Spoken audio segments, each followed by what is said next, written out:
ramai tu nak dengar. Adalah, dia orang semua dah hebat-hebat dah. Tak ada pengalaman. Yang penting sharing.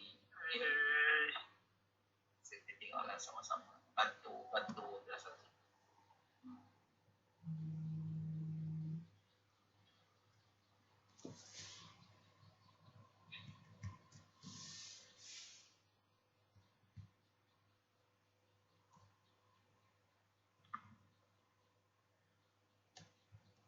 Okay, so saya rasa pukul 11 dah. So kita boleh mulakan Alright, so Bismillahirrahmanirrahim. Assalamualaikum warahmatullahi wabarakatuh. And very good morning to all.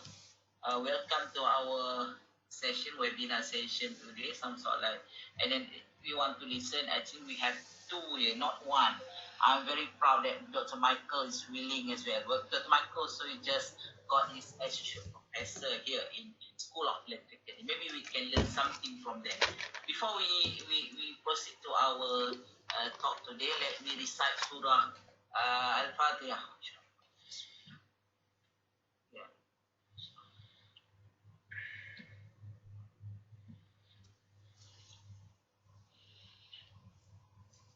Okay, right. Before we start our seminar or presentation today, let me introduce our speaker today. Dr. Jasro Jamani bin Jaya received the Bachelor of Engineering, Master and PhD Electrical Power from University of Indonesia in 2008, 2010 and 2013 respectively. He is currently the Director for Power Engineering Division School of Electrical Engineering, University of Indonesia.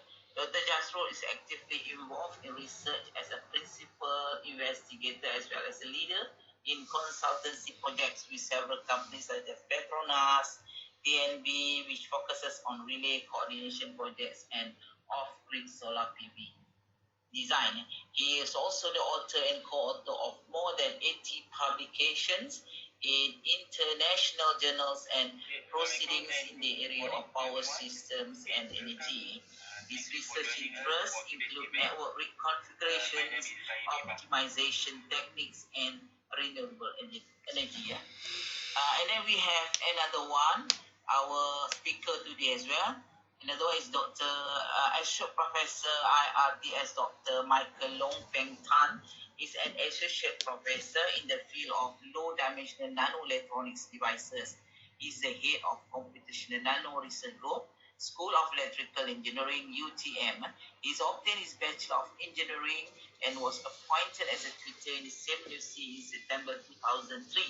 He started his Master by Research on June 2004 and carried out his research as a graduate intern in Penang Design Center, Intel Technologies Jamhat. He was awarded Masters of Engineering from UTM in 2006. Subsequently, Michael pursued his PhD in Engineering at Queen's College, Cambridge from October 2007 until June 2011.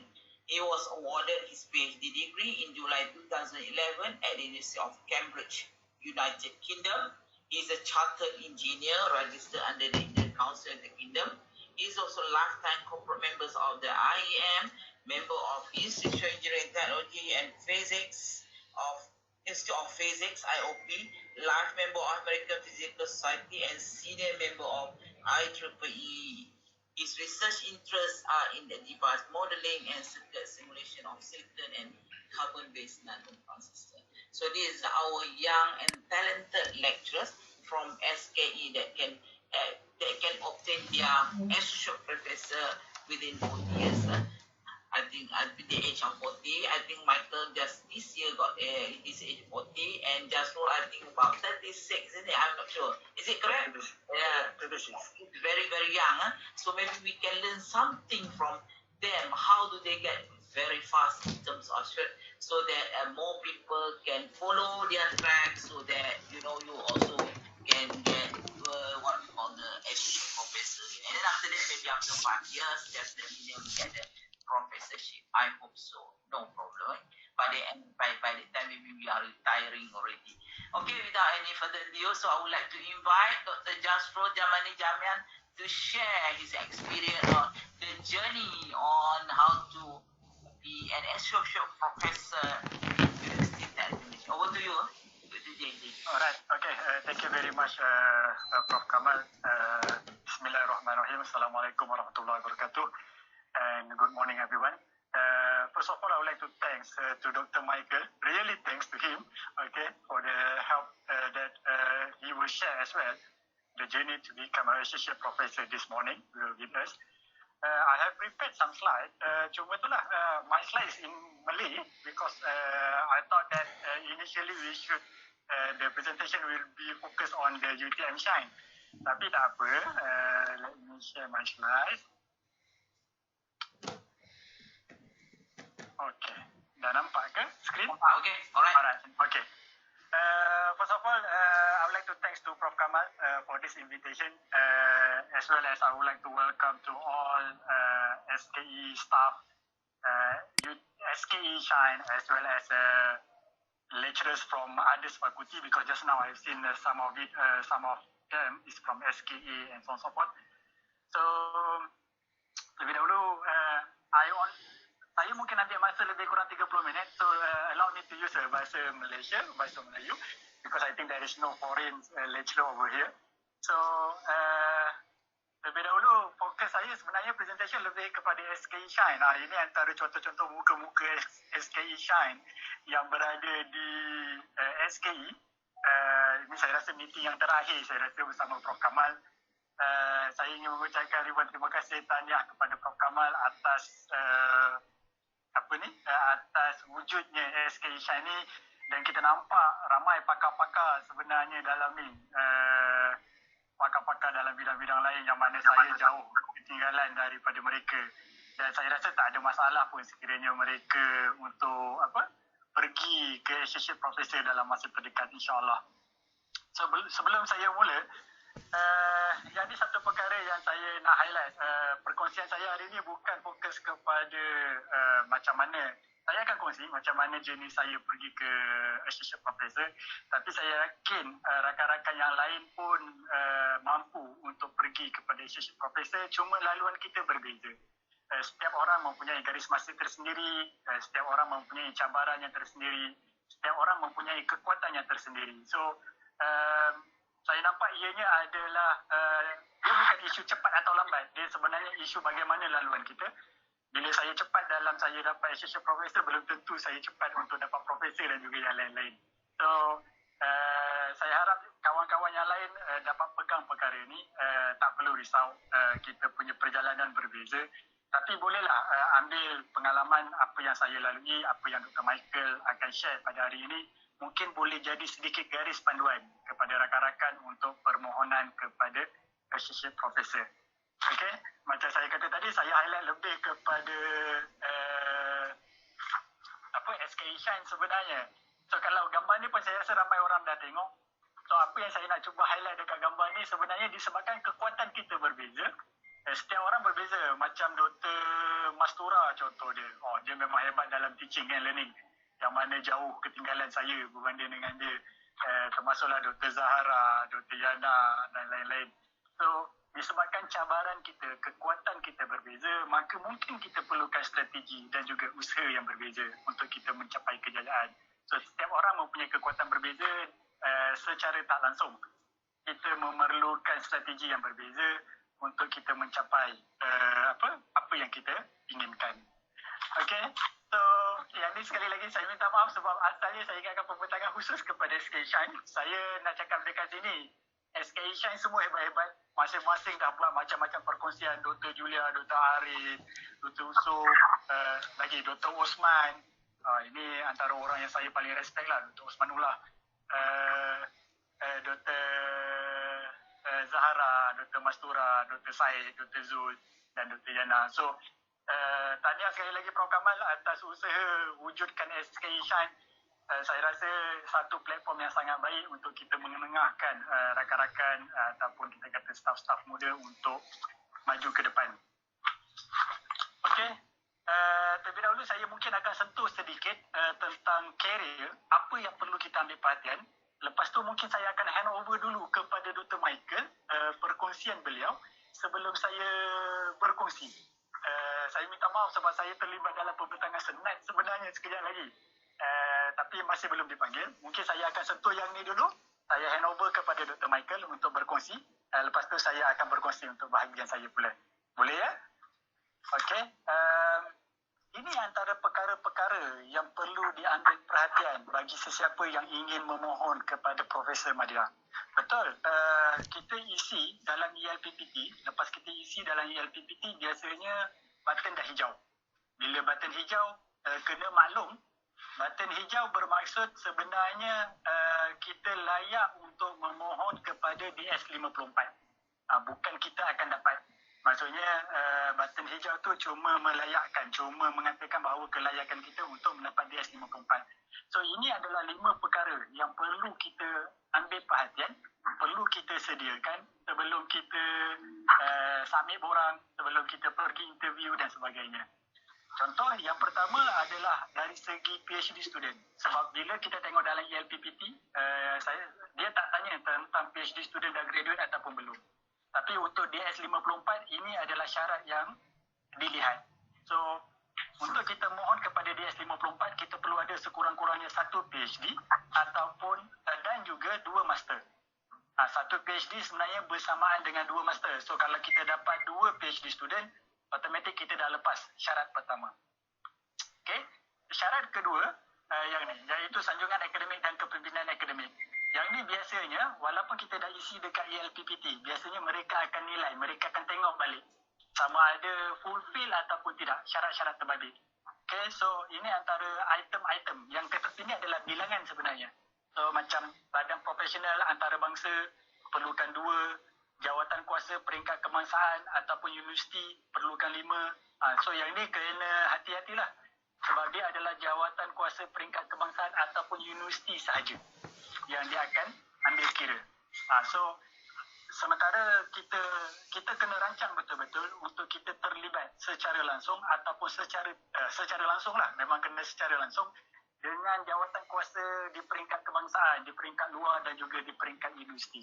Kita kena ada planning macam tu. Nanti saya kongsikan macam mana saya boleh dapatkan item ni dan juga anugerah sekurang-kurangnya 1.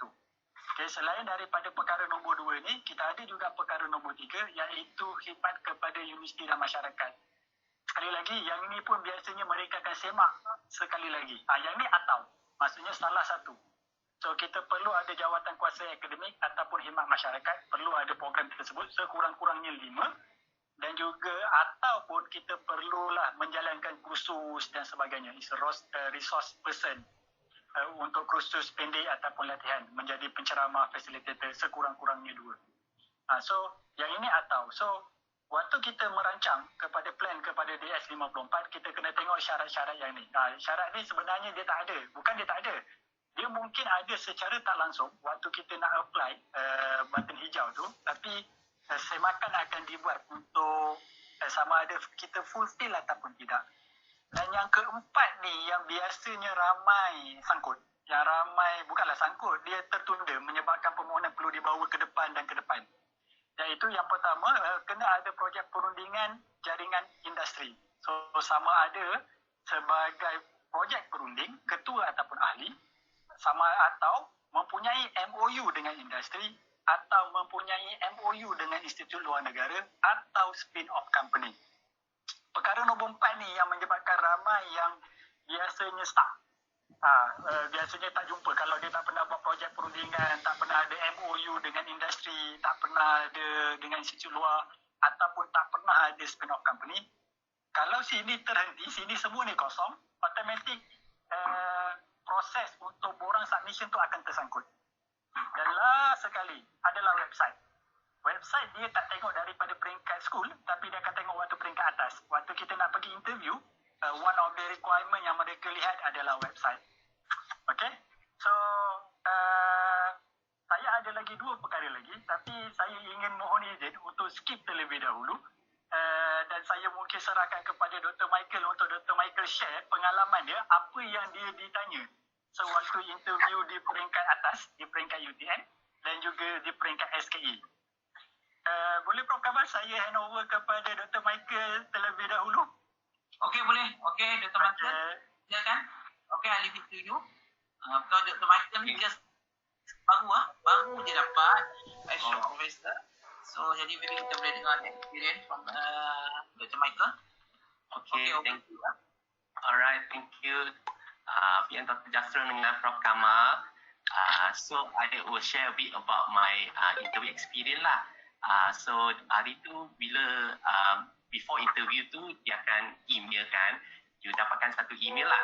Tapi the problem is that saya check email tu, saya tak selalu check email. So one day saya scroll lah banyak email, tiba-tiba dapat satu email panggil interview. And bila dah panggil interview tu, saya terkejut lah. And like what so cakap tu dia perlukan website, dia minta dia kata minta calon emailkan website tu. Actually I tak baca sampai habis email tu. Lepas interview saja saya perlu baca, oh kena hantar website. So paling penting lah, make sure you ada website. Pakai Google Site, create one website and then you letak your file data semua lah, qualification. Yang sekarang saya look at the Google Site tu, dia kata Google Site lama tu dia akan discontinue and from September 2021 onwards tu kena pakai Google Site yang terbaru, template baru. So kalau it's better for you now, kalau dapat buatlah Google Site tu pakai template baru and then just track sajalah, boleh tengok YouTube macam nak track. So my interview tu, sebelum interview tu ada urusan dia kata dia akan WhatsApp lah, dia akan make sure that doktor tahu the interview everything, so it's good. But you have to pay note as well sebab masa interview saya pun ada berubah berapa kali lah. At first kata pagi, lepas tu petang, lepas tu one day before interview dia tukar balik, dia kata buat pagi lah. So saya pun standby buat pagi. And untuk prepare soalan-soalan interview tu, saya pun dah tanya banyak rakan-rakan lah. Apa soalan yang akan ditanya semua tu saya dah prepare. And then yang saya tahu tu kena tahu Envision 2020 lah, Envision 2025 tu, and also the research. So what I did was I tengok balik yang all the presentation taught by Datuk Fauzi tu dia kat Facebook kan. So saya baca lah, saya memang baca banyak tu, saya baca ni, baca tu, apa-apa ni. Tapi during interview tu dia tak tanya mendalam lah for my case lah, sebab I ada tanya rakan lain, dia tanya very directly about all this envision, the core value. But for my case tu dia tak tanya sangat. So it depends on cases by cases tu. So for example tu, what kind of question that akan ditanya tu, what is the vision and mission of UTM lah. So kita kena tahu lah vision and mission of UTM, tapi for my part tak ada. And then what is UTM strategic trust, apa tu strategic trust, and how are we going to support this strategic trust and strategy of UTM. Kalau dia tanya what core values for UTM tu, senang lah. But you have to know that during the interview tu dia takkan tanya soalan macam I believe lah, he will ask you to kaitkan your job scope with core value, your practices with core value, macam tu. Bukan directly like what is core value, then you jawabkan senang saja.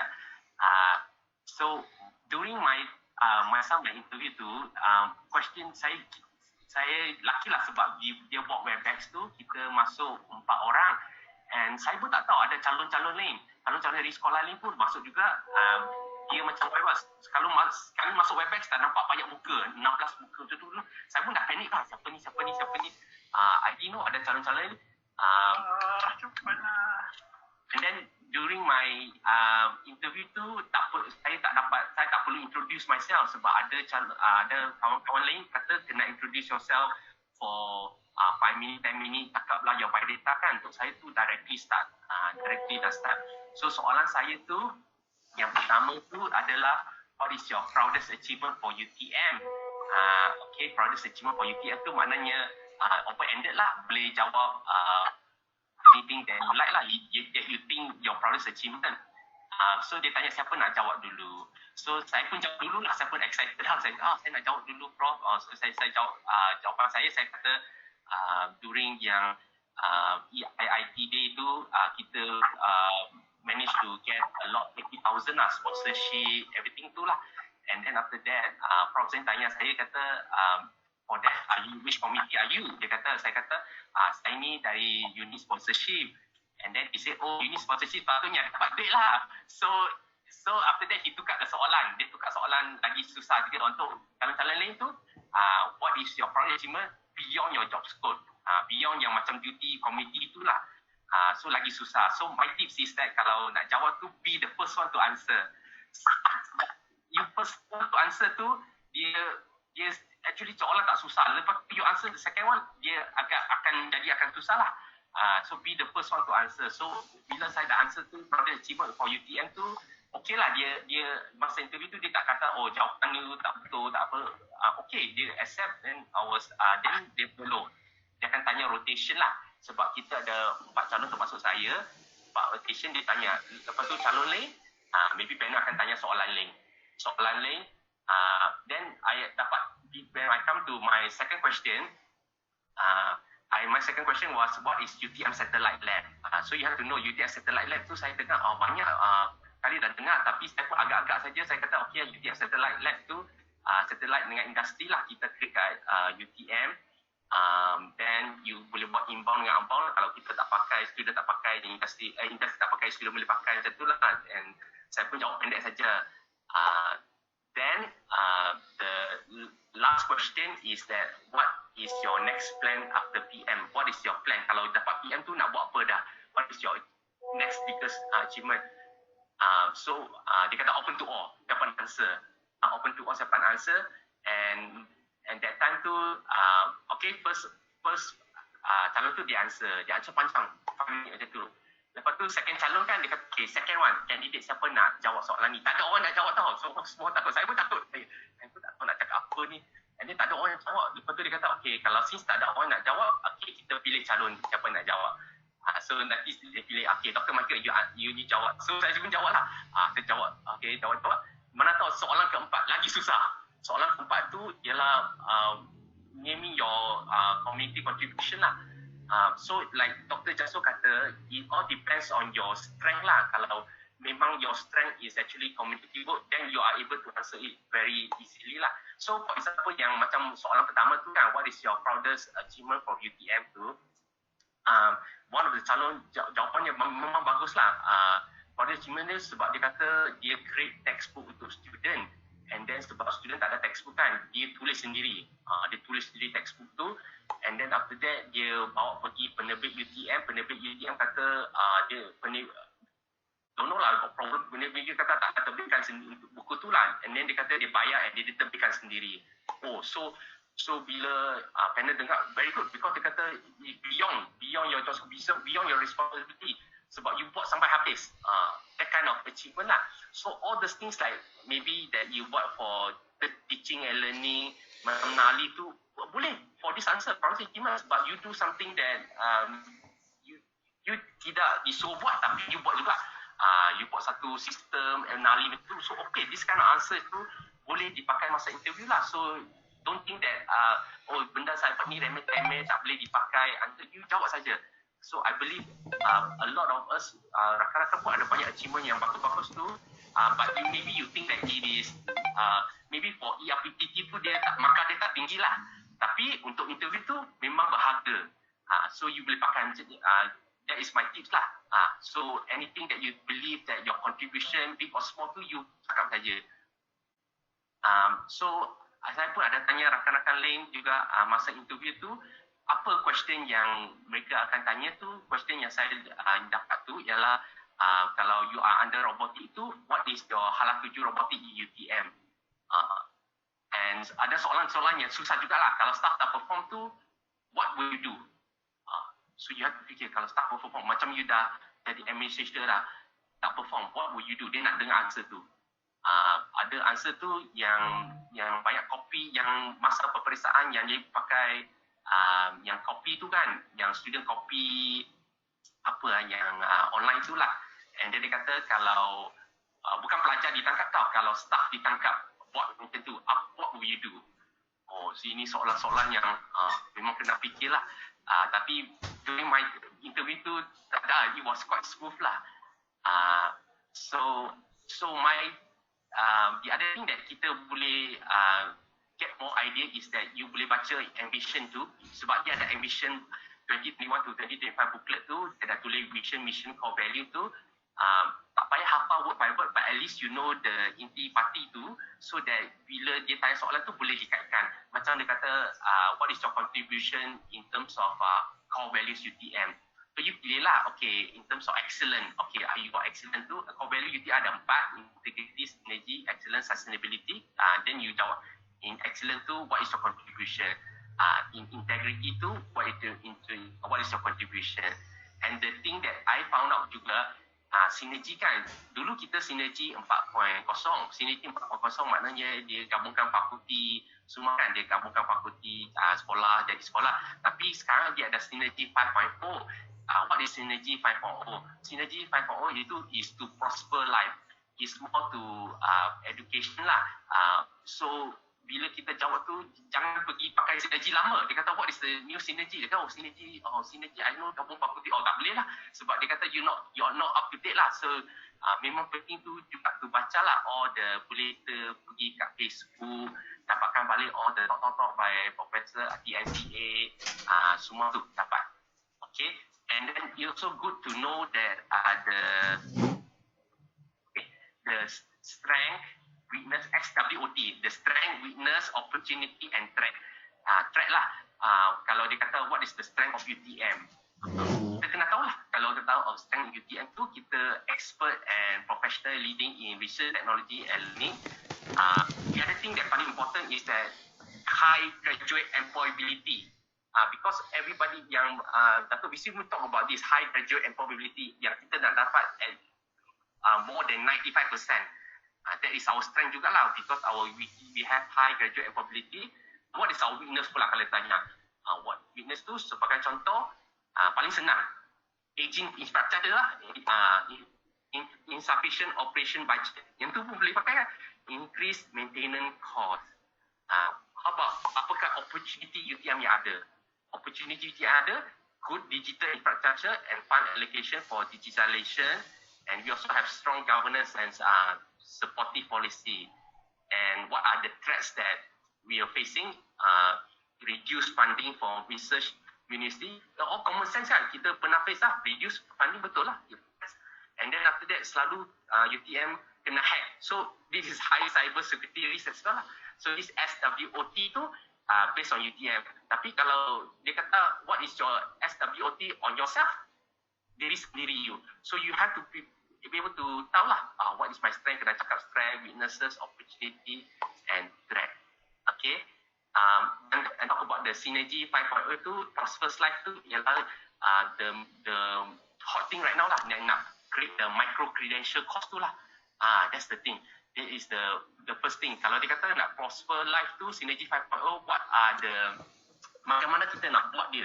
So dia kata, yang ni saya dengar from Prof. Saimia talk, dia kata kita ada 5 things. First thing is that, what is your goal and measurement lah of impact. So goal and measurement of impact tu, kita nak high graduate employability more than 95%. Okay, that's the first thing. Then the second thing is that, what is your recipe? The recipe tu maknanya your curriculum lah. Curriculum tu ialah kita nak curriculum to be flexible, learning on demand, tu lah micro credential. And then what is your delivery method? Is that method is anytime, anything, anywhere, online. And then what is your chef pula? Recipe ada chef kan? Chef tu ada, we have future ready educator lah, which is lecture lah, we self lah. We are digitally competent. And then after that, last kali mesti ada quality assurance CQI. Tentu, that's the repetition lah. Ada soalan-soalan yang saya dapat dari rakan ialah, sometimes they ask you about social science. Do you you relate yourself to social science tak? Apa tu? So you can talk about you know about types of learner, auditory, visual, kinesthetic, verbal. And then dia kata macam mana you incorporate this in your learning, and you can talk about yang e-learning tu lah. E-learning kita pakai Padlet, that kind of things that you use in your study to enhance your teaching, Webex lah, yang about the NALI, the cooperative learning tools, everything. You boleh cakap lah kalau dia tanya tu. And the rest once I think about it, we have to know the next meeting tu Infostar. So lah, Infostar tu make sure you know what is Infostar. Sebab soalan saya tu Satellite Lab tu actually one of the initiative from Infostar as well lah. you kena tahu about the kita ada fighting to focus in 2021.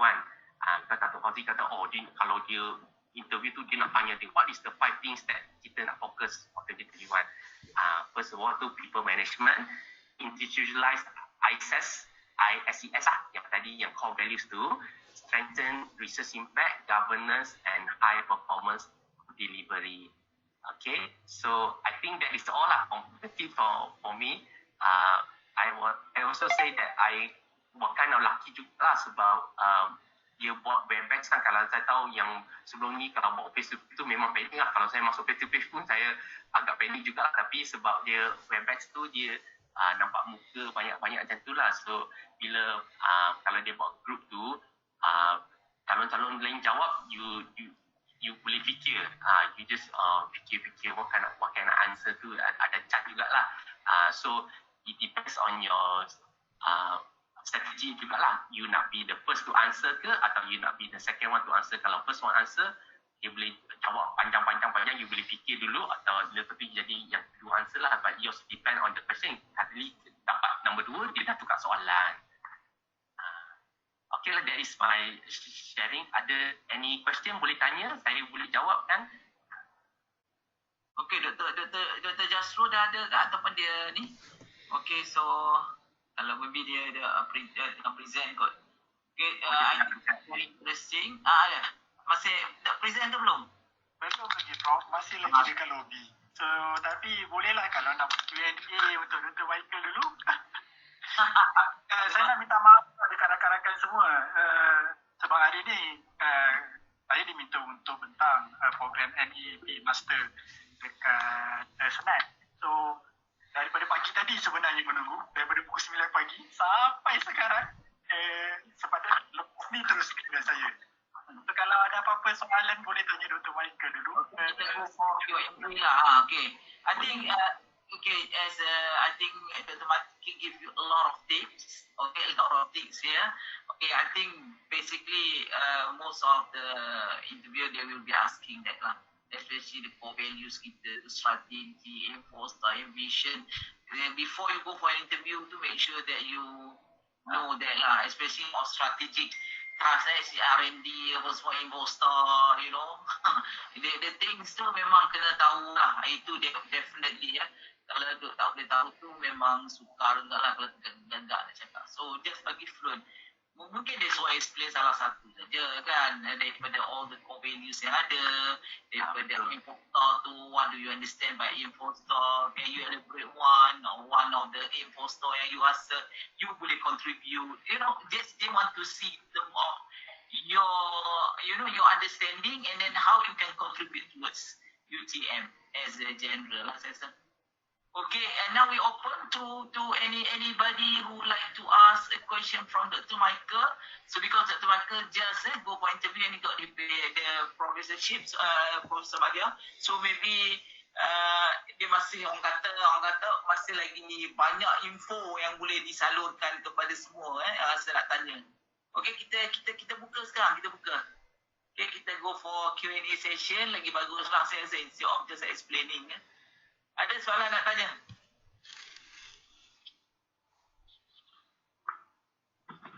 Dr. Michael, saya Dr. Alkinda daripada SKE. Yes. Saya just nak tanya berkenaan dengan industrial training lah, ataupun industry staff kan. So, macam mana, ada tak any sebarang perkara berbangkit ke ataupun soalan-soalan berkaitan dengan industrial training ke?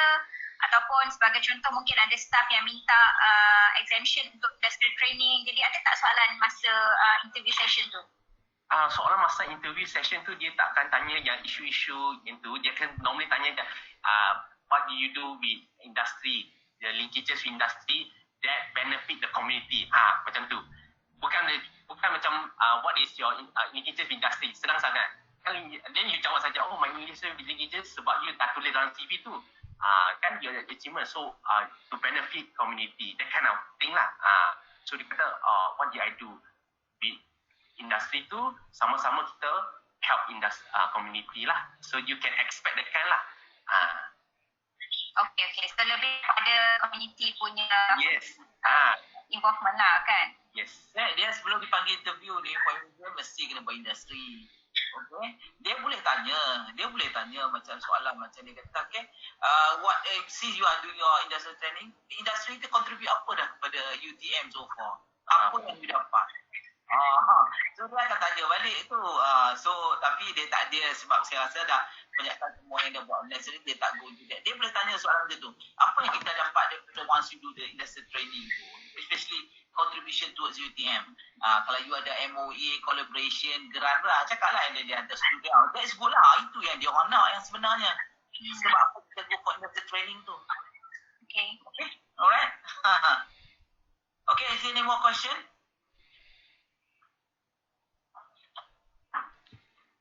So saya nak tambah sikit, masa interview saya tu ada banyak calon kan, dapat 4 calon, so termasuk saya. So ada calon yang bila dia tanya soalan tu, dia jawab panjang juga. Dia jawab sampai 3 minit lah. Kalau you imagine 3 minit tu very long. So interviewer tu dia kata okay. Tapi calon tu tak stop lagi.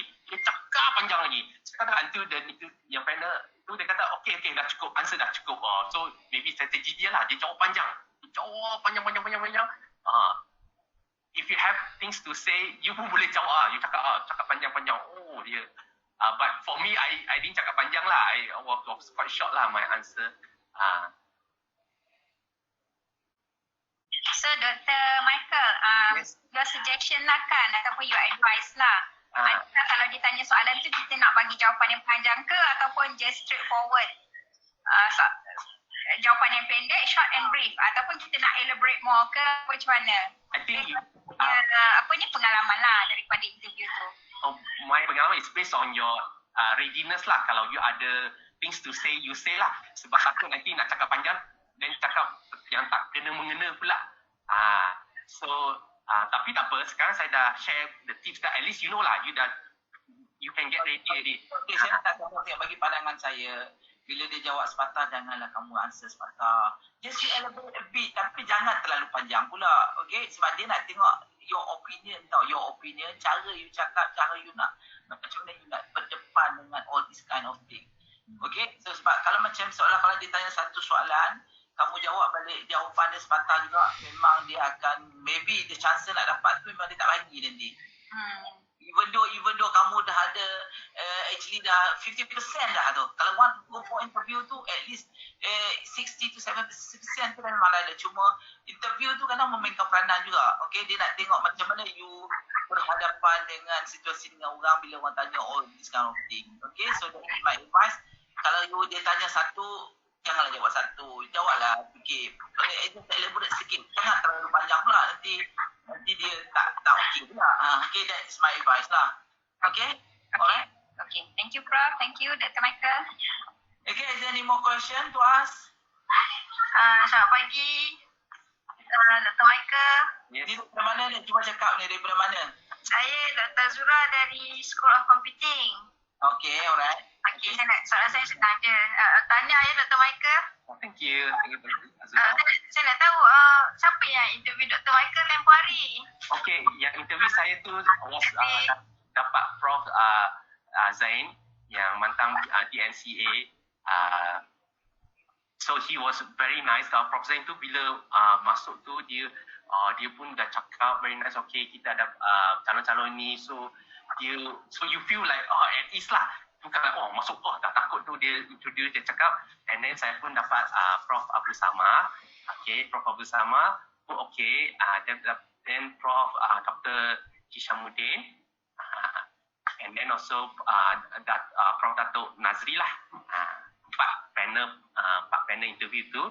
Tapi bukan empat tanya saya question. Sebab that time tu yang tanya tu 3 saja. 3 yang tanya saya. And dalam Webex score tu pun ada banyak observer juga. Ada dekan kita, ada chair kita, banyak lah. So bila you masuk nanti, nampak banyak petak juga lah. Kalau dia buat online lah. Kalau dia buat group. Tapi dengar daripada Dr. Hafiz tu, dia interview yesterday saja, dia kata dah masuk satu persatu dah. So it depends Dia bukan kadang-kadang group, kadang-kadang group saja. Dia maybe juga akan masuk individu. bila dia individu tu dia akan lama sikit lah interview tu. Saya rasa kalau individu itu sebab kurang, kalau tak ramai individu lah, tapi kalau ramai dia bagi grup.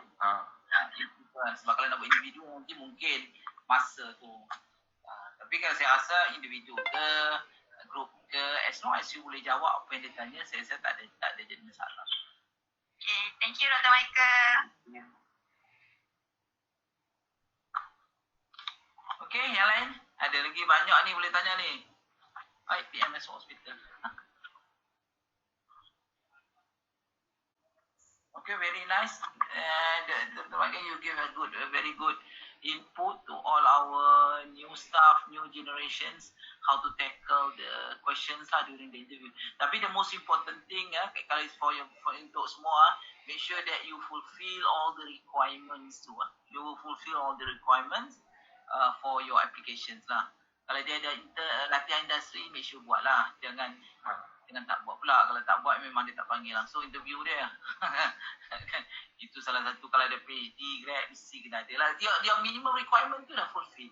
Dia just, the interview ni just, orang kata, dia just a ticket dia nak bagi. Cuma kalau dia tengok lah, kalau kamu tak boleh jawab juga, susah jugalah. Dia nak orang yang boleh menjawab lah semasa ni interview. Assalamualaikum. Waalaikumsalam, Dr. Zaid. Okay, silakan. Dr. Zaid, yes. Tadi Dr. Jasrul ada tunjuk syarat. So one of the syarat is yang the consultancy punya project tu and MOUs and so on. So tadi macam tak clear sangat. So kalau tak ada tu memang kena adakan ke ataupun boleh substitute dengan other kriteria? Dr. Jasrul, kalau dia online. Saya tengah menunggu. Tapi saya boleh respon lah. Memang kena ada, Dr. Zaid. Syarat terbabit memang perlu ada. Kalau tengok dekat sini, yang ini kan, Dr. Zaid referring to this one, isn't it? Saya. So perkara nombor 4 ni, dia adalah wajib. Tapi dia atau. Yang mana kita boleh ada projek perundingan atau MOU dengan industri atau MOU dengan institusi luar negara atau spin-off company. Buat masa ni yang saya pernah dengar dan berdasarkan pengalaman, ada beberapa staf yang kadang-kadang diminta untuk dapatkan perkara ini sebelum diproceed sekali lagi. Sebab ini adalah borang pemakaian sebenarnya.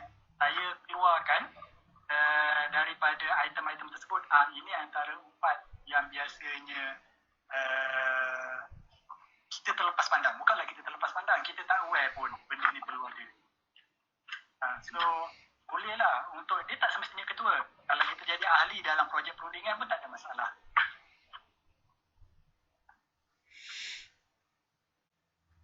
Okay, Dr. Zaid.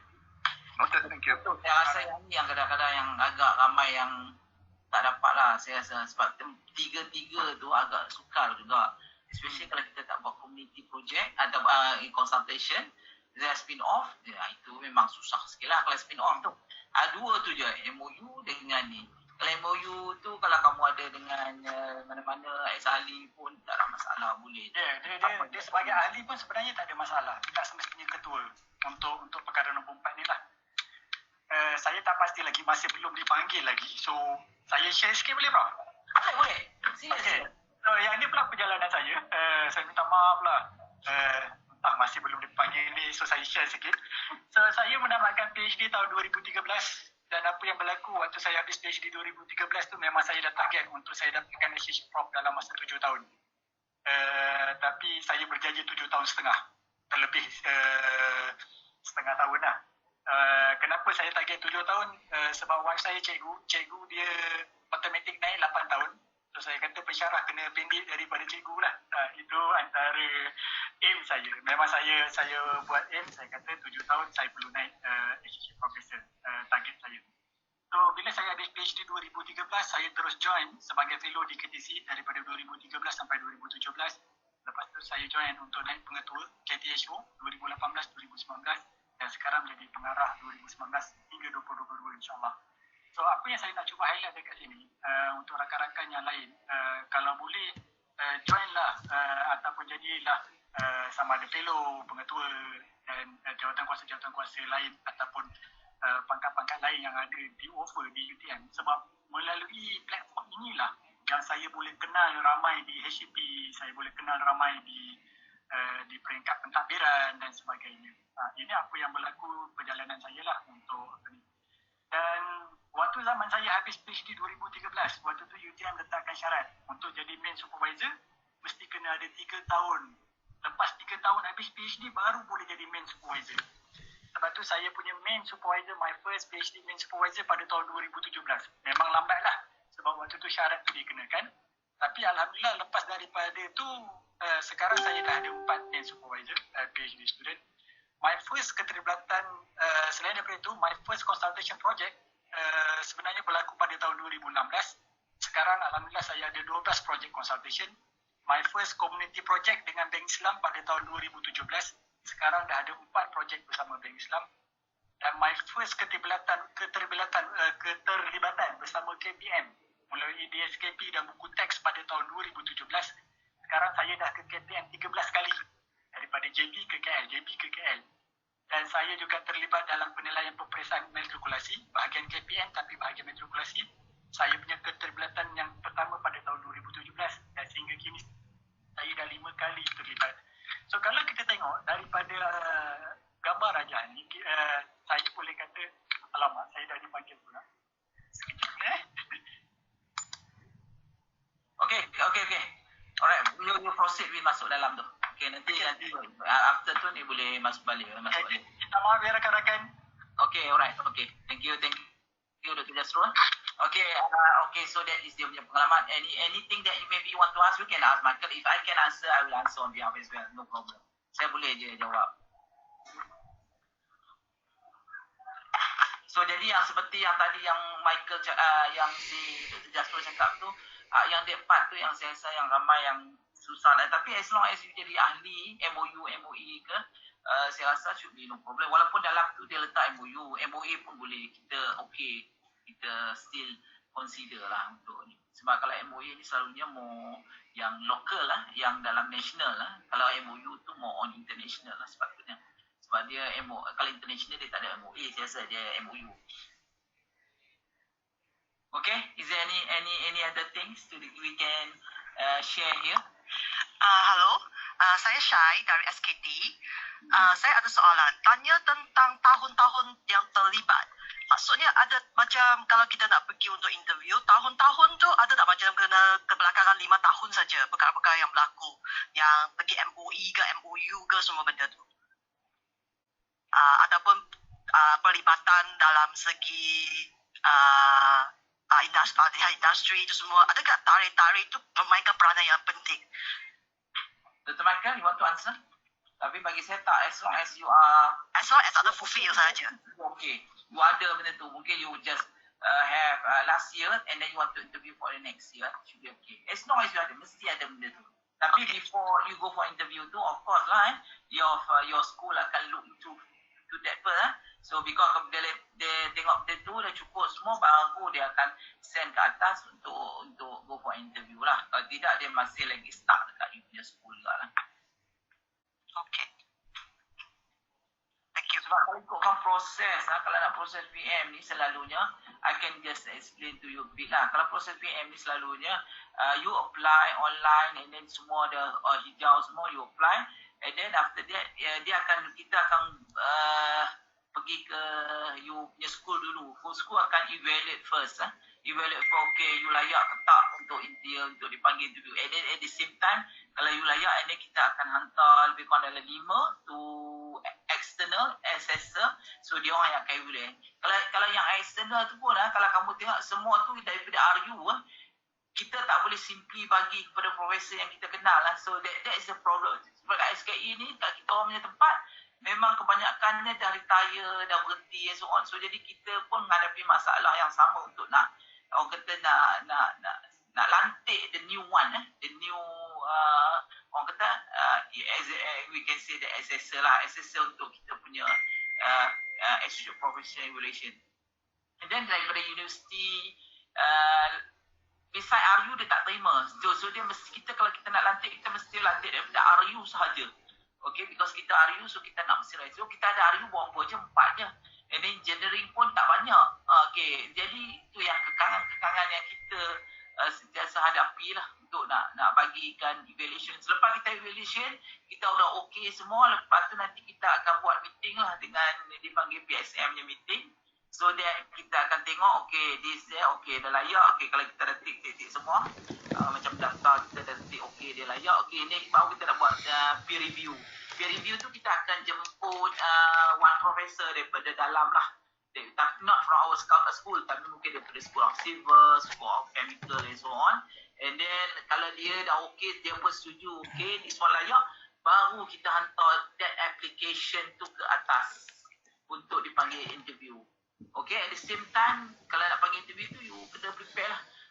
The process tu kadang-kadang ambil masa juga. Bila kamu letak macam kamu pun letak apa you punya Q1, Q2 tu make sure that benda-benda tu is correct. Jangan kata instead of Scopus you letak ISI. Bila cakap tanya buat itu yang kadang-kadang dia orang tak ni lah, seolah-olah macam kita ada double kerja lagi nak check. Sebab bila ke atas tu dia akan check juga tu lagi. Walaupun kita dah check you ISI ke Q1 ke Q2 ke, ke atas tu dia akan ada orang check lagi. To make sure that apa yang school buat tu betul.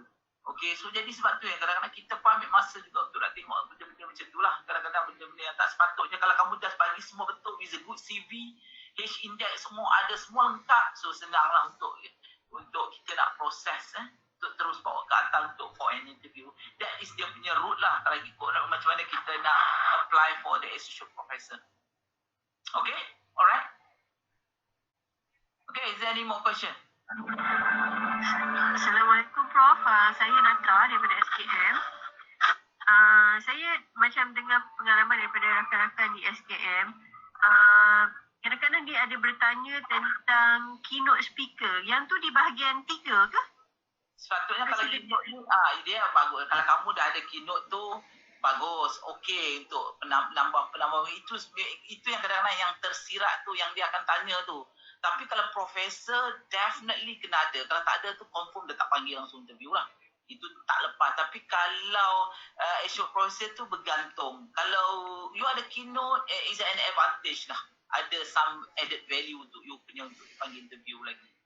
Okay, sebab saya rasa not necessary, but sometimes they want it. Sebab di SKM ada yang macam case dia nak benda tu yang saya mungkin dia tak nak orang kata reject kerana tak ada keynote lah. Tapi saya rasa tapi kalau you ada, tak semestinya ada keynote. Kalau you ada invited pun dah okey pun kalau untuk nak dapat associate professor not really keynote ni.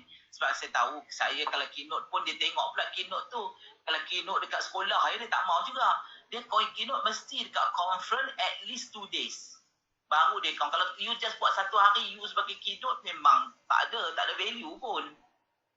Jadi dia nak benda yang betul. Keynote tu mesti datang daripada conference, and then dia conference daripada you punya area.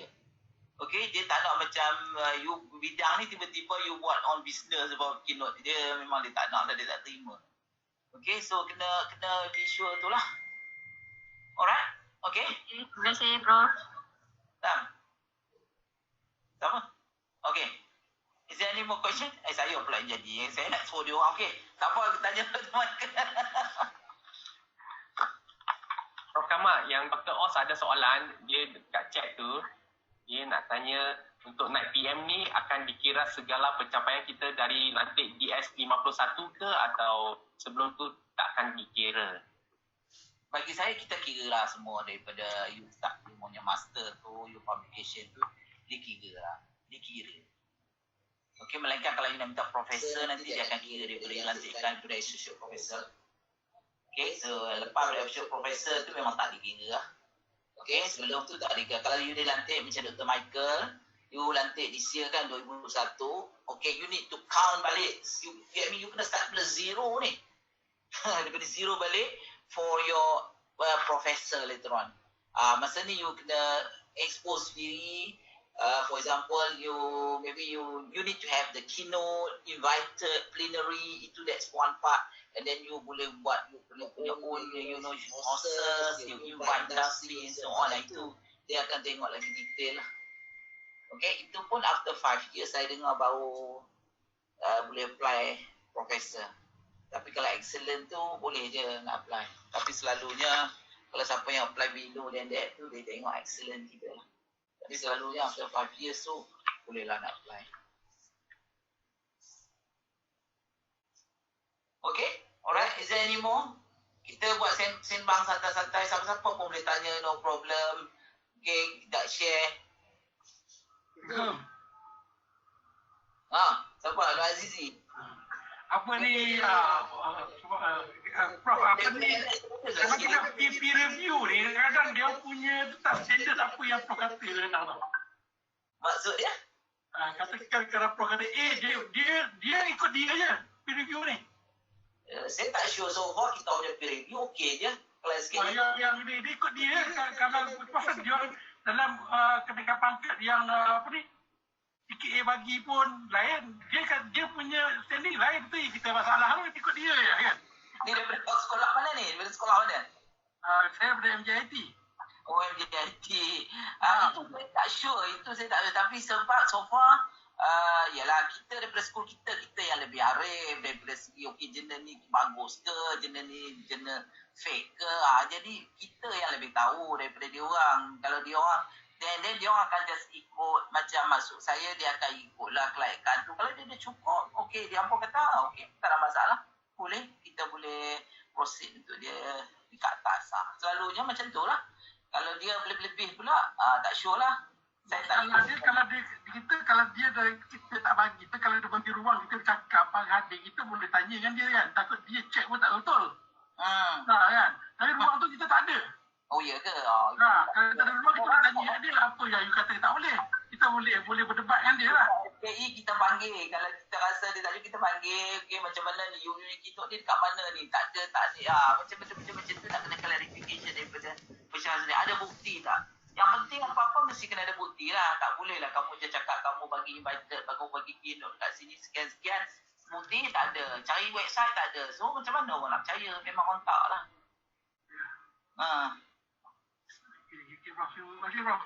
Okay, alright. Is there any boleh jangan malu-malu tanya. Saya kadang-kadang saya duk review orang tu, saya nampak lah. Sebelum ni kalau ikutkan, sebelum ni dia orang lantik orang luar. Bukan daripada universiti kita. Tapi sekarang dia dah buat universiti sendiri, mungkin nak buat bayaran. Tak ada ikut banyak tu dah guna duitnya. So jadi dia buat based on luar daripada sekolah tu. Luar daripada school. Daripada fakulti berbeza.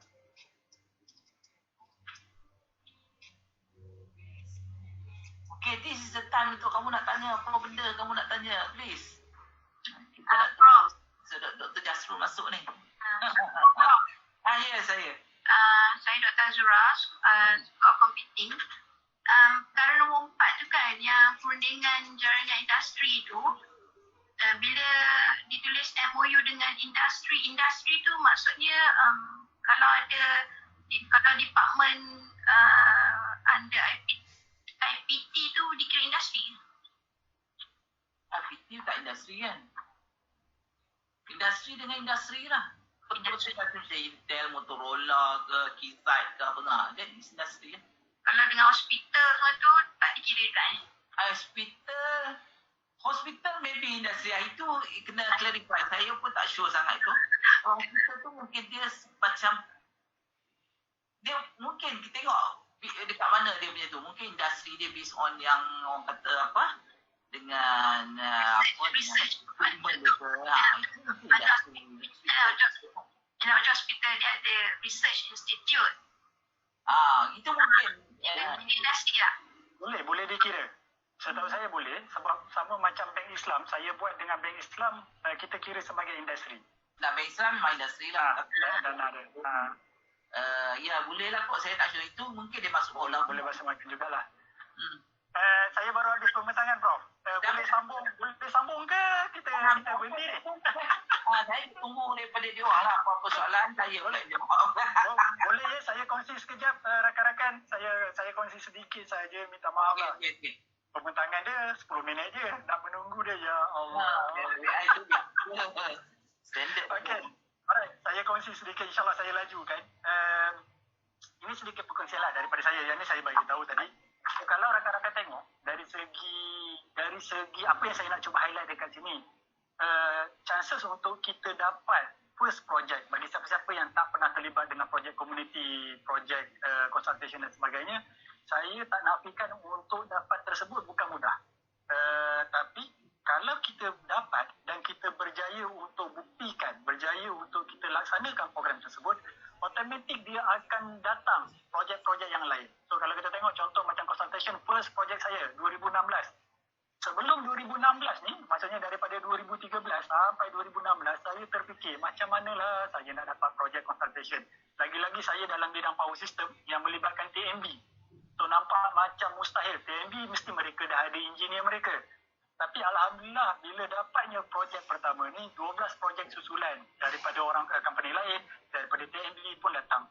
Sama macam projek community, bila bermulanya satu projek tu berjaya dilaksanakan, matematik yang keempat-empat projek ni semua daripada Bank Islam. Ada banyak lagi projek-projek komuniti yang lain dan juga dengan KPM. So, rakan-rakan kena cuba untuk initiate the first project, buat yang terbaik untuk first project. Lepas tu projek-projek susulan insyaAllah akan datang. So, ini contoh-contoh projek perundingan yang saya bagi tahu tadi, yang berbelas projek. So, ada sebahagian daripada TMB, sebahagian daripada company-company, sebahagian. Tapi dia starting daripada yang ni, 2016. My first consultation project. Lepas tu yang lain-lain semua datang secara bukanlah berturut-turut. Dia akan datang insyaAllah. Bila industri dah mula communicate between them, so mereka akan mula cari kita. Okay, selain daripada tu, saya rasa yang ni saya just nak tunjuk. Visibility saya rasa penting untuk pensyarah, terutamanya pensyarah muda. Sebabnya bila kita visible, barulah orang boleh cari kita. So ini antara aktiviti-aktiviti yang saya buat sewaktu saya menjadi fellow, sewaktu saya menjadi pengetua, sewaktu saya terlibat dalam projek komuniti dan sebagainya. Bila kita banyak terlibat dalam aktiviti-aktiviti macam ni, barulah pihak-pihak luar akan communicate dengan kita, pihak-pihak luar akan cari kita untuk dapatkan pandangan kita dan sebagainya. Saya disebabkan projek-projek macam ni juga ada contoh macam Petronas panggil untuk lihat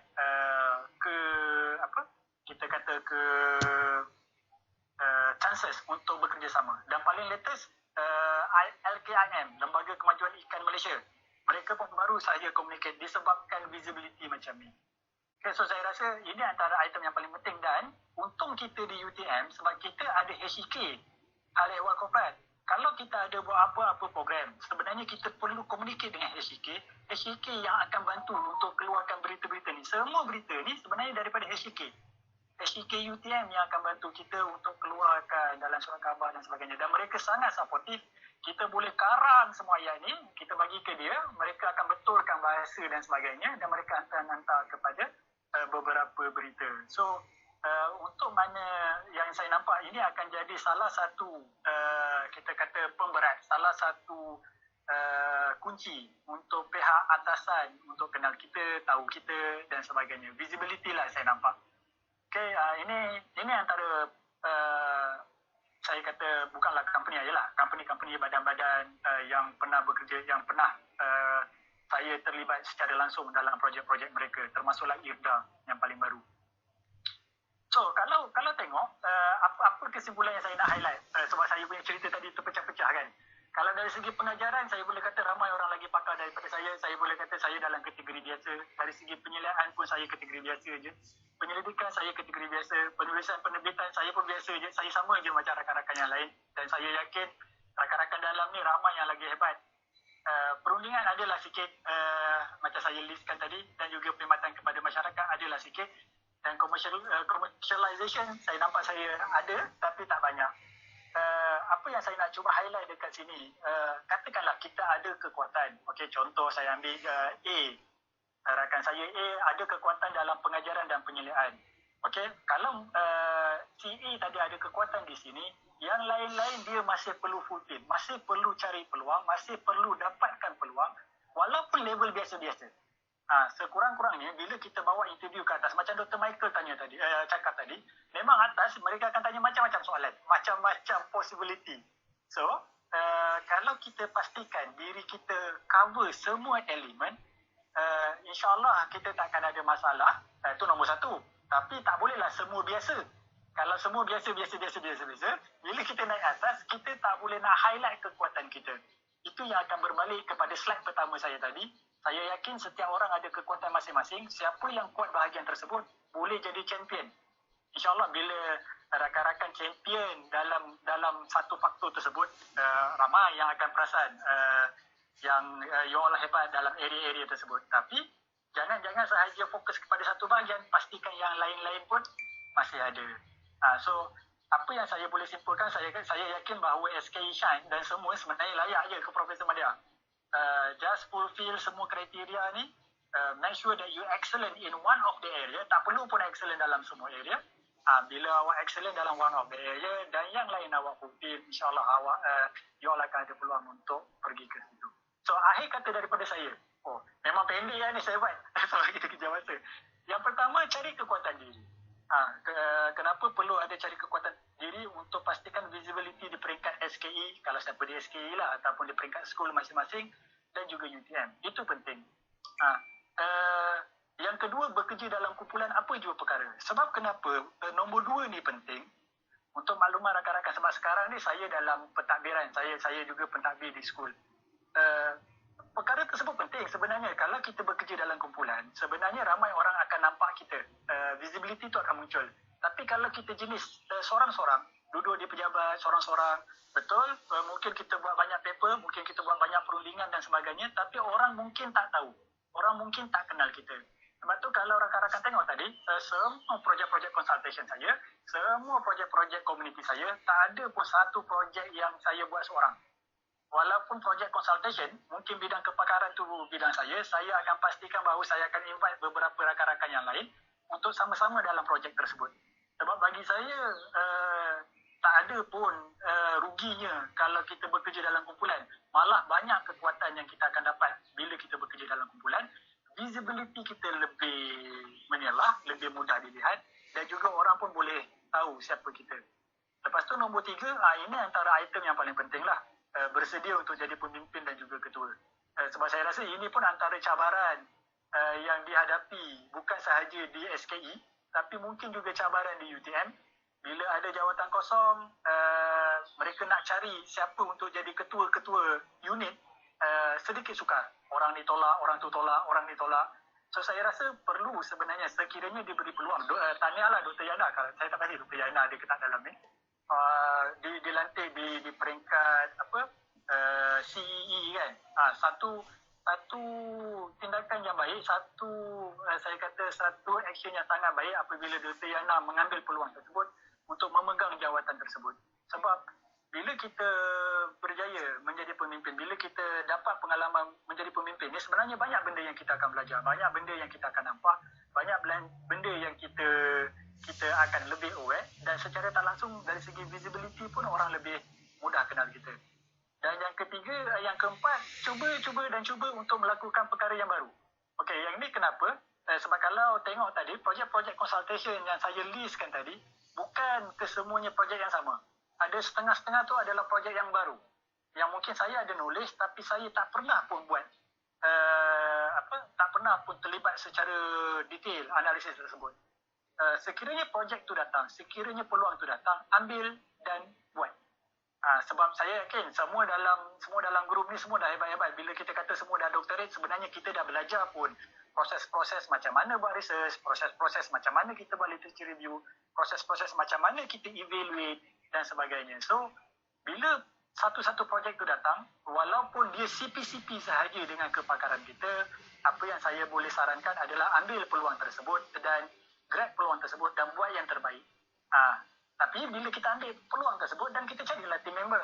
So, bila kita ada team member, akan berlaku banyak discussion, akan berlaku pencambahan ilmu, dan kita akan belajar banyak benda melalui projek-projek tersebut. Dan yang kelima, dan saya rasa yang paling penting, yang kelima adalah set target.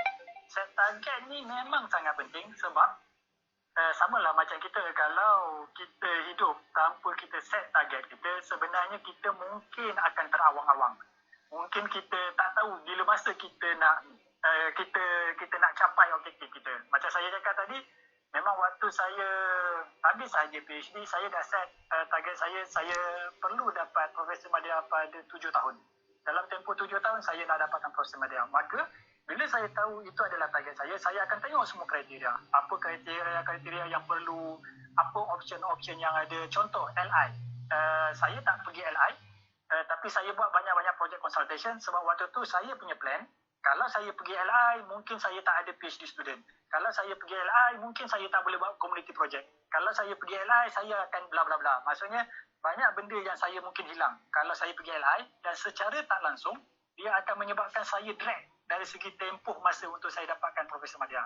So, apa saya plan? Saya kata, okey, saya tak nak pergi LI, tapi saya buat project consultation supaya project consultation tu saya boleh guna untuk dapatkan pengecualian LI. Sekali bila UTM keluarkan pula kriteria, okey, bila kita jadi pentadbir akademik, boleh dapat pengecualian LI. Maka saya ambil jadi pengetua waktu tu. One of the reason sebenarnya pun, selain daripada memang saya berminat lah untuk projek-projek komuniti, one of the reason sebab bila saya jadi pengetua, saya boleh dapat pengecualian LI. So all these strategies, all these thing akan datang sekiranya kita ada set target yang clear waktu bila kita nak naik.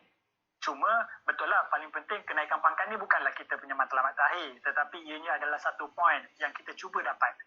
Sebab matlamat kita, apa yang kita buat sebenarnya lillahi ta'ala, kita buat untuk masyarakat, kita buat untuk keluarga kita buat untuk dapatkan rezeki untuk kita. Tapi pada masa yang sama, kita tak boleh sambil lewa lah. Walaupun kita buat semua ni lillahi ta'ala, untuk komuniti, untuk keluarga kita, untuk rezeki yang halal, pada masa yang sama kita perlu ada juga target. Umpama macam kita cakap dekat anak-anak kita, belajar supaya boleh jadi pandai. Tapi pada masa sama nak kena ada set target juga. Kalau tak ada target sebenarnya dia akan jadi susah. Okey, so saya rasa itu sahaja. Kalau ada apa-apa nak tanya, silakan.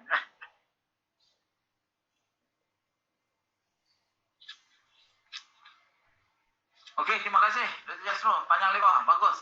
Okey, so jadi sekarang kita buka kepada last session lah, Q&A. Anything that you want to ask, kita boleh tanya di sini so that kita sama-sama membantulah.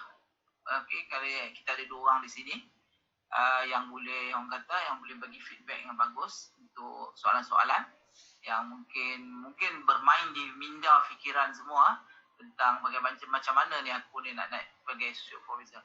Sebab saya nampak sekarang kalau macam sometimes lah, kalau kita staff kita ni dia okey cukup-cukup lah. Itu yang kadang-kadang susah. Kita nak bagi motivasi macam mana lagi?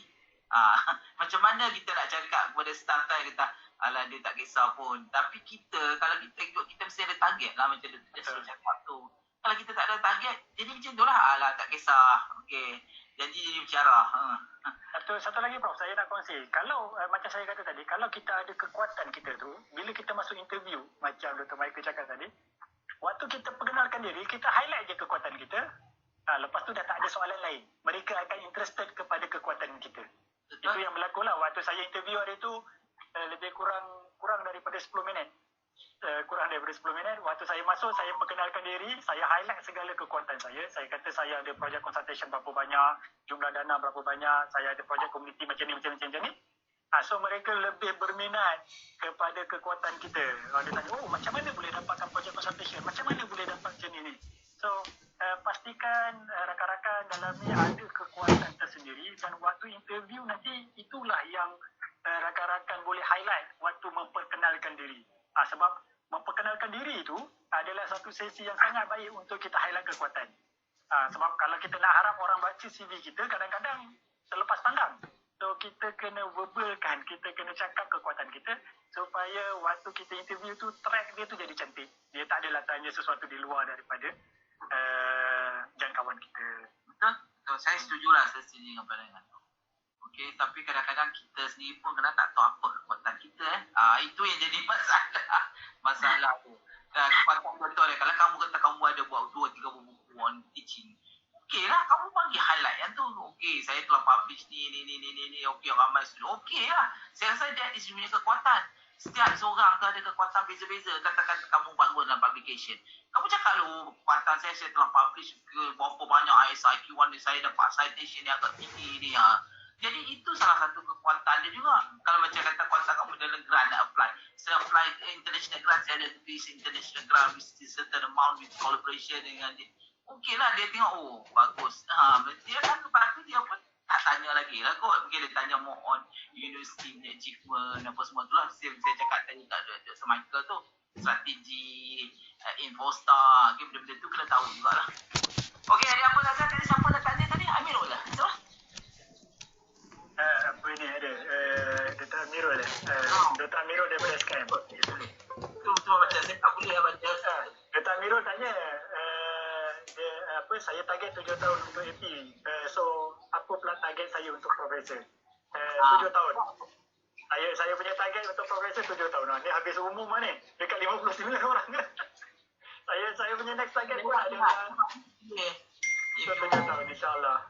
Sepatutnya after 5 years tu target lah. Lepas tu Dr. Natra tanya macam mana how you want to find our strength.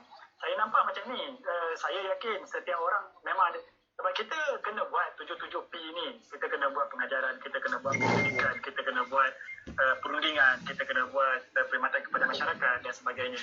Yang kita buat tiap-tiap tahun 7P ni, kita mesti perasan salah satu daripada P ni mesti kita kuat. Mesti kita ada kelebihan dekat salah satu P. Dan fokus kepada P tersebut, pastikan kita excel, kita lebih daripada orang lain untuk P yang tersebut. Itu akan jadi kekuatan utama kita. Kalau saya ambil contoh lah, saya suka ambil contoh Yana, Mastura dan sebagainya daripada SKE. Sebab saya nampak mereka punya kekuatan, contohnya memang dalam pengajaran, dalam engineering education, ini memang orang-orang yang excellent di SKE untuk engineering education. So, dan mereka telah buktikan bahawa kekuatan mereka di situ dan saya rasa itulah salah satu cara yang kita boleh buat untuk kita identify. Memang tak boleh orang lain identify, kita sendiri kena identify. Kita tengok daripada 7P yang tiap-tiap tahun kita dapat tu, mana satu elemen mana yang kita lebih. Masalah saya Dr. Jasrul, itulah saya tak dapat nak kenal pasti apa strength saya. Daripada dulu saya bertanya diri saya, apa sebenarnya strength saya. Itu yang saya kadang-kadang nak tanya orang-orang yang macam, yelah, orang yang berjaya ni kan, yang macam mana dia kenal pasti dia punya strength tu. Macam yang dalam ELTPT tu memanglah kita ada lah kan kriteria tu, tapi saya rasa saya tak ada orang kata the best tu. Macam yalah, macam Dr. Jasrul bahagian community and also consultation project kan, saya nampak dekat situ lah. Ternyata saya punya pandangan kan, dia lebih kepada minat sebenarnya. Kalau daripada 7P kita tu, yang mana satu sebenarnya diri kita betul-betul minat. Idea dia macam ni, saya selalu cakap dekat rakan-rakan yang lain. Bila kita minat satu perkara tersebut, kalau kita penat sekalipun, kita sanggup untuk buat. Macam projek komuniti, sebenarnya penat. Rakan-rakan saya yang selalu ikut saya projek komuniti, dia tahulah macam mana penatnya projek komuniti. Tapi sebab bila kita minat, kita akan all out untuk perkara tersebut. So, mungkin Dr. Natra nanti boleh tengok daripada 7P yang biasanya kita diminta untuk buat, yang mana satu yang betul-betul Dr. Natra minat dan kuatkan bahagian tersebut untuk jadi excellent di bidang tersebut. Itu je lah yang saya boleh kongsikan tips tersebut. Tapi mungkin Dr. Natra ni dia ada banyak. Mungkin dia ada 3-4. Tak apalah, 3-4. Betul. Buat, it's okay. Tak ada masalah. Okay, mungkin kalau you good dalam publication, you good pada grant, okay, you good on patent, okay lah, at least you ada lagi senang yang dia punya kuatan. Setuju Prof. Baik, terima kasih Prof Kamal dan Dr. Jasrul. Sama. Okay, ada lagi? Kita share bersama. So that semua boleh tahulah macam mana Dr. Jasrul dengan Dr. Michael telah mendapat dia punya associate professor lah. Prof, saya nak kongsi satu lagi Prof. Sementara sebelum kita habis ni, sebab tadi yang nak tanya. So kalau rakan-rakan yang biasa buat projek-projek komuniti ataupun projek-projek dengan sekolah ataupun projek-projek dengan JPN dan sebagainya, sebenarnya setengah projek tu boleh dijadikan projek consultation, setengah projek tu boleh dijadikan projek ATP, bergantung macam mana kita salurkan duit tu. Itu pun salah satu tips untuk visibility lah. So katakan kalau biasa buat projek dengan sekolah, biasa buat projek dengan kementerian dan sebagainya, pun sebenarnya boleh jadi projek consultation. Yang tu boleh rujuk kepada RMC boleh bantu untuk bahagian-bahagian tersebut. Okey, itu je Prof daripada saya. Saya ada soalan lah Dr. Jasrul. Okey, ya, sila. Saya Zahra. Ya Zahra. Ini otai ni. Dia boleh tahu dah Zahra. Tak shine. Tak lebih shine ni. Okey, ya Zahra. Saya nak tanya, macam mana kita nak bezakan projek tu adalah projek perundingan dengan projek tu adalah projek KTP tadi? Macam mana kita nak classifykan dia? Contoh, kita ada satu projek, bukan projek lah, maksudnya kita buat program dengan sekolah. Tapi program tu ditaja oleh company. Jadi itu adalah KTP ataupun kita boleh kelaskan dia sebagai projek perundingan. Okey, macam ni, Dr. Zahra. Okey, katakan dana tu dapat daripada industri. So kita boleh jadikan itu sebagai projek consultation. Dia bukan projek KTP. Dia di peringkat CCIN, dia ada satu pernyataan yang sangat jelas. Kalau projek KTP, dia... Okey, sekejap. Untuk kes Dr. Zahra tadi, dia boleh declare dua-dua. Tapi dia kena dua program yang berlainan. Okey, contoh, dana tu masuk, kita registerkan dia bawah RMC untuk jadikan dia sebagai consultation project. Yang itu dia akan jadi grant. Kalau nak consultation, kena lalu UTSB untuk jadikan sebagai consultation project. Okey. Lepas tu katakan kalau nak buat KTP pula, boleh jadi parallel program. Parallel program itu dia boleh jadi projek KTP. Saya ambil contoh, projek Bank Islam yang biasa saya buat dengan kawasan orang asli, kebanyakannya, bukan kebanyakan lah, semua projek tersebut akan ada projek sampingan yang kita daftar dengan KTP. Sebab antara elemen KTP adalah sepatutnya tak boleh ada bayaran dikenakan ke atas peserta. Itu salah satu elemen yang sangat penting lah. Tak boleh ada bayaran yang kita kenakan dekat peserta. Lepas tu kena ada elemen analisis sebelum dan selepas dan sebagainya. Maksudnya berlaku penambahbaikan dan sebagainya. Itu antara elemen-elemen yang akan dilihat untuk buat projek komuniti KTP. So kalau Dr. Zahra dapat projek tersebut dana daripada industri, ada dua option. Sama ada jadikan consultation ataupun jadikan private grant. Kalau private grant, masukkan ke RMC. Kalau consultation, masukkan ke UTSD. Okey, maksudnya tapi kalau dekat UTSB tu, dia ada ke jumlah yang ditetapkan? Minimum tak ada. Saya pernah buat dengan UTSB dengan harga 2,000 sahaja. Okey. Saya pernah buat projek consultation. Kalau perasan daripada list saya banyak tu, ada satu projek dengan sekolah. Harga dia 2,000 je. So, dia tetap boleh, tak ada masalah. Okey, jadi kalau kita kena lalu dekat UTSB tu, nama panjangnya apa? UTSB memang anak syarikat dekat UTM. Oh, okey. Teknologi Sedia Berhad. Tu nama dia. Kalau macam projek tu kita dah daftarkan dekat RMC, macam contoh di bawah ada grant kan? Okey. Dah lepas, lepas tu dah tamat, macam kita boleh patah balik ke register dengan UTSB? Tak boleh. Sebab dia ikut duit tu salur ke mana. Kalau duit kita dah salur ke RMC, memang jadi grant lah. Kalau maksudnya, kalau kita nak jadi consultation, duit tu wajib salur kepada UTSB. Okey. Duit tu masuk ke UTSB. Bukan masuk ke RMC. Bila dah masuk dekat UTSB tu, macam pengeluaran dia macam mana? Macam kita nak claim? Okey. Pengeluaran dia jauh lagi senang daripada RMC. Itu nanti kita PM tepi. Okey lah, alright. Terima kasih. Tapi dia lagi mudah. Okey, sama-sama. Sebab tu ramai yang masuk UTSB. Memang dia kena ikut biasa, prosedur biasa. Semua tu mesti kena ada paperwork. Okay, make sure that semua tu mesti kena ada dalam kertas kerja yang telah diberi tak ada. Memang mendahari tak bayar. Itu sahaja.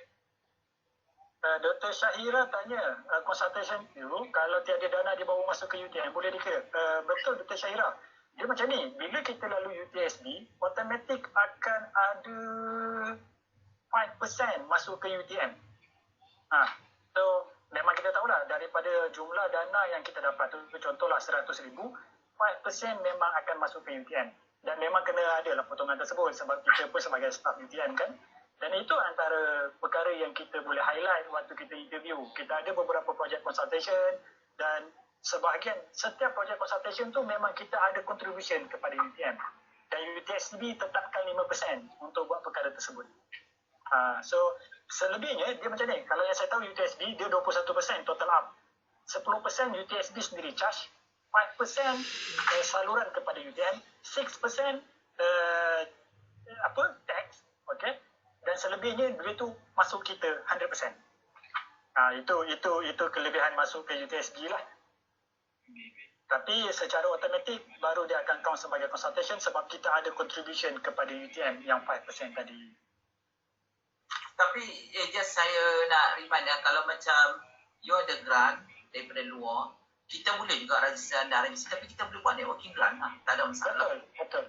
Networking grant tu dia count juga as a grant kita. So jadi at least kalau especially international lah, kalau ada better you register as networking grant. At least can be counted lah. Tapi kalau duit masuk lagi bagus lah. Lagi cantik lah kalau duit masuk. Setuju. Assalamualaikum Dr. Jatul. Waalaikumsalam. Ya, Dr. Farid. Sehat, alhamdulillah. Bonjour, orang Kanada. Orang jauh ni. Sila Doktor. Saya nak tanya, susah tak jadi Profesor Madya? Susah tak jadi Profesor Madya? Dr. Michael pun senyum je, senang lah tu. Dr. Michael senang kan nak dapat Profesor Madya? Okey, itu saja soalan saya. Macam ni Dr. Farid? Dr. Jatul memang hebat lah. Tak ada lah. Macam ni, saya nampak salah satu kelebihan kalau kita dapat Profesor Madya ni adalah peluang untuk kita menilai tesis. Sebab kebanyakan universiti bila mereka nak kita nilai tesis, dia mesti kena Profesor Madya dan ke atas. Itu je yang saya nampak, itu antara salah satu kekuatan yang saya nampak kita perlu aim untuk kita dapat Profesor Madya. Bayangkan kalau kita hanya sekadar senior lecturer, 15 tahun, 20 tahun, tapi kita tak pernah dipanggil untuk menilai tesis PhD dan sebagainya, dia secara tak langsung dia akan membantutkan kita punya perkembangan ilmu. Sebab bila kita menilai tesis, automatik kita develop a new knowledge. Kita develop apa yang berlaku sekarang ni dan sebagainya kan. So, kita dapat menilai tesis, kita dapat jadi examiner. So, itu antara kekuatan. Kenapa saya aim dalam masa 7 tahun, saya perlu dapat Profesor Madya sebab saya nakkan peluang-peluang tersebut. Saya nakkan dipanggil untuk bagi talk. Alhamdulillah, hari tu saya dapat tawaran untuk conference punya invited speaker.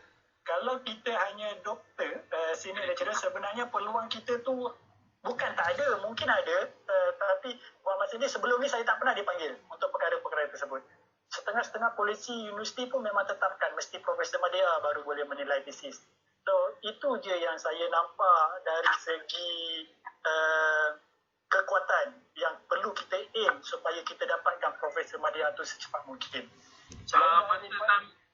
Masa Dr. Jasul belum PM dulu, ada tak pernah dijemput sebagai external examiner untuk master by research ke daripada universiti luar, ada tak? Okay, kalau master ada. At least master lah, master by research. Ada, master by research saya pernah menilai tesis. Tapi itulah, dia cuma sampai level master je lah. Kita tak sampai ke level PhD. Yang mana kita tahu, bukanlah kita kata master by research tu tak bagus. Tapi kita tahu yang PhD tu jauh lebih established kan. So, rakan-rakan yang lain pun kena aim lah supaya dapat Profesor Madya secepat mungkin. Secara tak langsung akan dapat peluang-peluang ni. Itu nombor satu lah. Nombor dua, biasanya kalau kita ada bukanlah ada title. Kalau kita ada Profesor Madya tu, bila kita pergi ke industri dan sebagainya, lebih, orang kata lebih, peluang tu lebih cerah lah. Lebih yakin lah untuk kita berkomunikasi dengan mereka. Itu je lah. Saya sama je. Yang kalau profesor pun dia tak panggil profesor juga. Dia orang kadang-kadang Profesor Madya sama je. Dia panggil je profesor. Okay, good luck. All the best to you, Dr. Jasrul. Okay. Selamat balik ke sini cepat-cepat, Dr. Farid. InsyaAllah. Okay. Doakan. InsyaAllah tu. Dia ni bakal cepat juga ni naik ni. Tapi kena ada semua lah. Itu yang penting. Amin. Okay, very good input to all. Siapa yang dengar ni. Betul lah yang Dr. Jasrul cakap ada Madya ni. Your chances nak panggil yang dia nak panggil buat seminar tu lagi tinggi lah. Sampai tak larat lah. Kalau saya pun sebenarnya tak larat kan. Nak macam even tu daripada international pun dia akan bagi kalau you ada, you punya CV bagus, you punya area bagus. Kita international tu pun dia akan panggil. Okay, saya biasa evaluate daripada Australia. Agak tough juga bila saya evaluate especially on the professorship dia tu. Oh, saya rasa kalau ni kat Malaysia tak dapat ni kalau benda macam ni. Dia tanya, memang saya pula yang jadi kena baca benda tu. Saya kena tengok betul-betul apa ni. Tak kena buat dia punya essay dia. Aduh, penat sungguh saya rasa. Lain kali tak nak adalah jadi evaluate untuk professorship untuk daripada sana, daripada luar negeri. Memang very tough dia orang punya tu. So jadi saya rasa itu peluang lah, tapi it's a good experience lah. Okay, saya biasa jadi TC daripada luar negeri juga untuk PhD, untuk master jarang lah, kebanyakan dia orang panggil untuk PhD lah sekarang. Okay, it's good lah, it's good. Okay, tapi kalau PhD overseas apa semua tu dia orang nak at least professor lah, dia tak ada professor mana. Ya, betul. Dia nak full professor. Okay, so ada apa lagi sebelum kita tutup ni? Dah 12.30. Time untuk balik dah, office pun dah gelap lah. Kalau tutup pukul 12. From ke atas, saya kat bawah. Kita berdua je. Okay, alright. Tak ada lah, semua betul lah. Tak ada lah, kita tutup, okay. So kalau tak ada apa, saya mengucapkan banyak ribuan terima kasih kepada semua yang sudi hadir mendengar bagaimana journey Dr. Michael dan juga Dr. Jasrul untuk dapat supervisor di UTM ni. So semua kalau boleh untuk menjadi orang kata panduan lah untuk semua untuk nak apply as supervisor nanti insyaAllah. Okay, so jadi kalau tak ada apa lagi, so saya dengan ini sudahi dengan tasbih kifarah dan surah Al-Asr.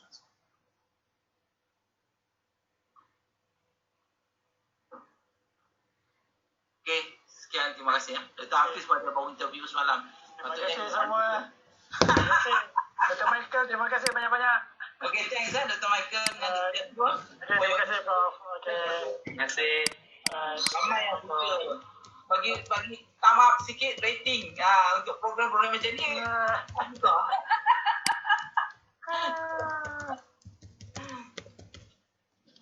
Lupa saya. Kita nak berposing sekejap lah. Aduh, lupa pula nak minta ya. Buka video.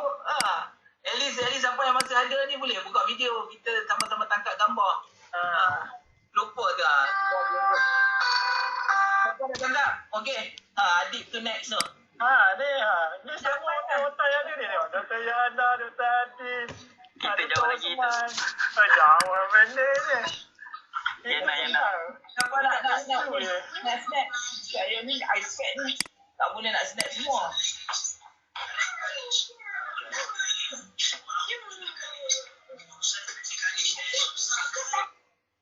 Okay, siapa yang boleh dapat semua gambar? Kalau siapa semua ada gambar boleh snap. Mana nak setting supaya ramai-ramai? Ada siapa minta tolong dia? Razman boleh? Boleh? InsyaAllah saya cuba, tapi yang lain pun kalau dapat Okay, alright. Tak post dekat ni pensyarah nanti. Kita ni ada dua pula Satu yang with Rozairi, satu ni pensyarah banyak. Ni Dr. Syikin dia. Okay. Ni semua ni, insyaAllah ni semua ni. Okay, ready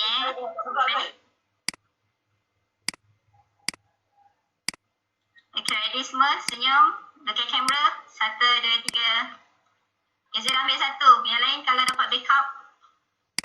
Alright, terima kasih semua. Okay, terima kasih lah. Alright, okay. Terima kasih Prof. Terima kasih Jasrul. Terima kasih. Assalamualaikum. Salam. Okay, time to go back.